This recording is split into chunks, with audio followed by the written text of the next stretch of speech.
So you're an American, and you want to travel to Kenya for the first time. Where do you start? What are you even supposed to do beforehand? What do you do when you get there? That is what we're going to talk about today on Rubiego.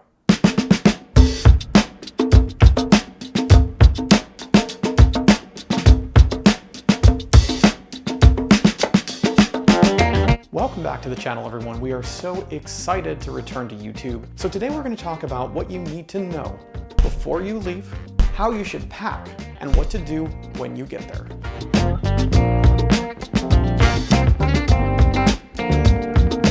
At least 2 weeks before you leave, you need to apply for a visa, what in Kenya is currently called an ETA. And you want to make sure you go to this site, which I'll also link in the description, to apply for it. There are a lot of third parties, do not use them. Next, you need to go to the App Store and download an app called Sendwave.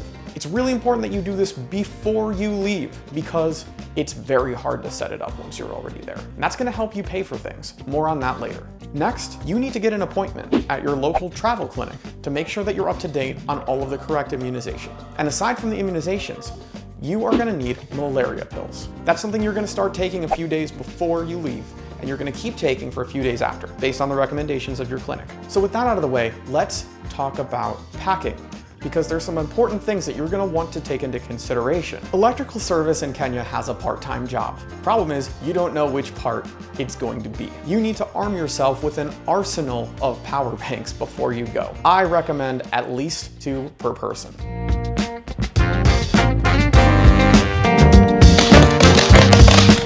This is my favorite tool for the job, and I've bought 3 of these. This is not sponsored.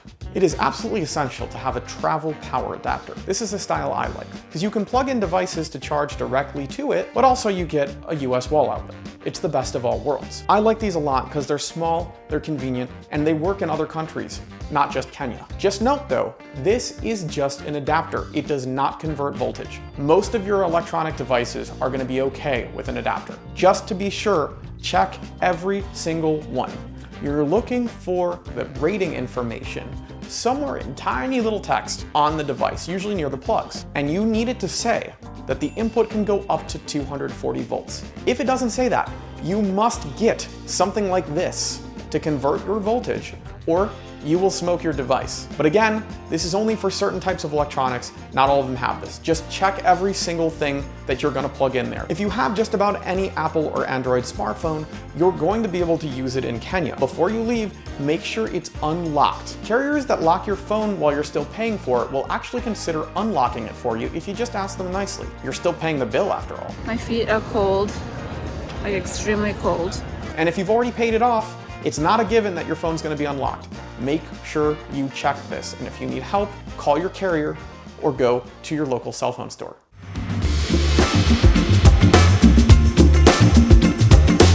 Now let's talk about what happens when you get there, because now I am there. First thing, as you make your way out of Jomo Kenyatta Airport, you'll pick up your bags at baggage claim, and then all of your carry-on is going to get scanned again. You'll make your way out and it will be very, very busy and crowded. And the second you get out the door, you'll be ambushed by lots of people offering you a ride in their taxi. They're very friendly, but they're extremely persistent, and they're going to hit you with the tourist price. Tell them no thank you, and make your way over to the Safaricom kiosk right outside of the baggage claim. It's green and has their logo on it, you can't miss it.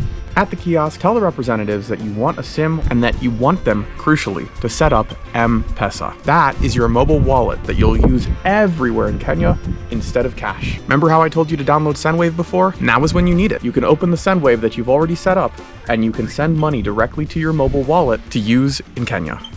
Now finally, if you came on one of most flights to Nairobi, there's a chance that it's very late at night. You're going to need a place to stay regardless of what you're planning to do afterward. So I'm going to leave you with 2 recommendations. For something very budget oriented that's close to the airport, Kozi Suites is amazing. And for something super nice, go to Eka Hotel, also super close to the airport, probably a bit north of $100. So if you have any comments, if you have any questions, please leave them below. Remember our build series before? If you don't, make sure you go back through our channel and catch up, because it's continuing now. We're back in Kenya, the project continues to evolve, and there's so much more to come. Thank you for watching. Till next time.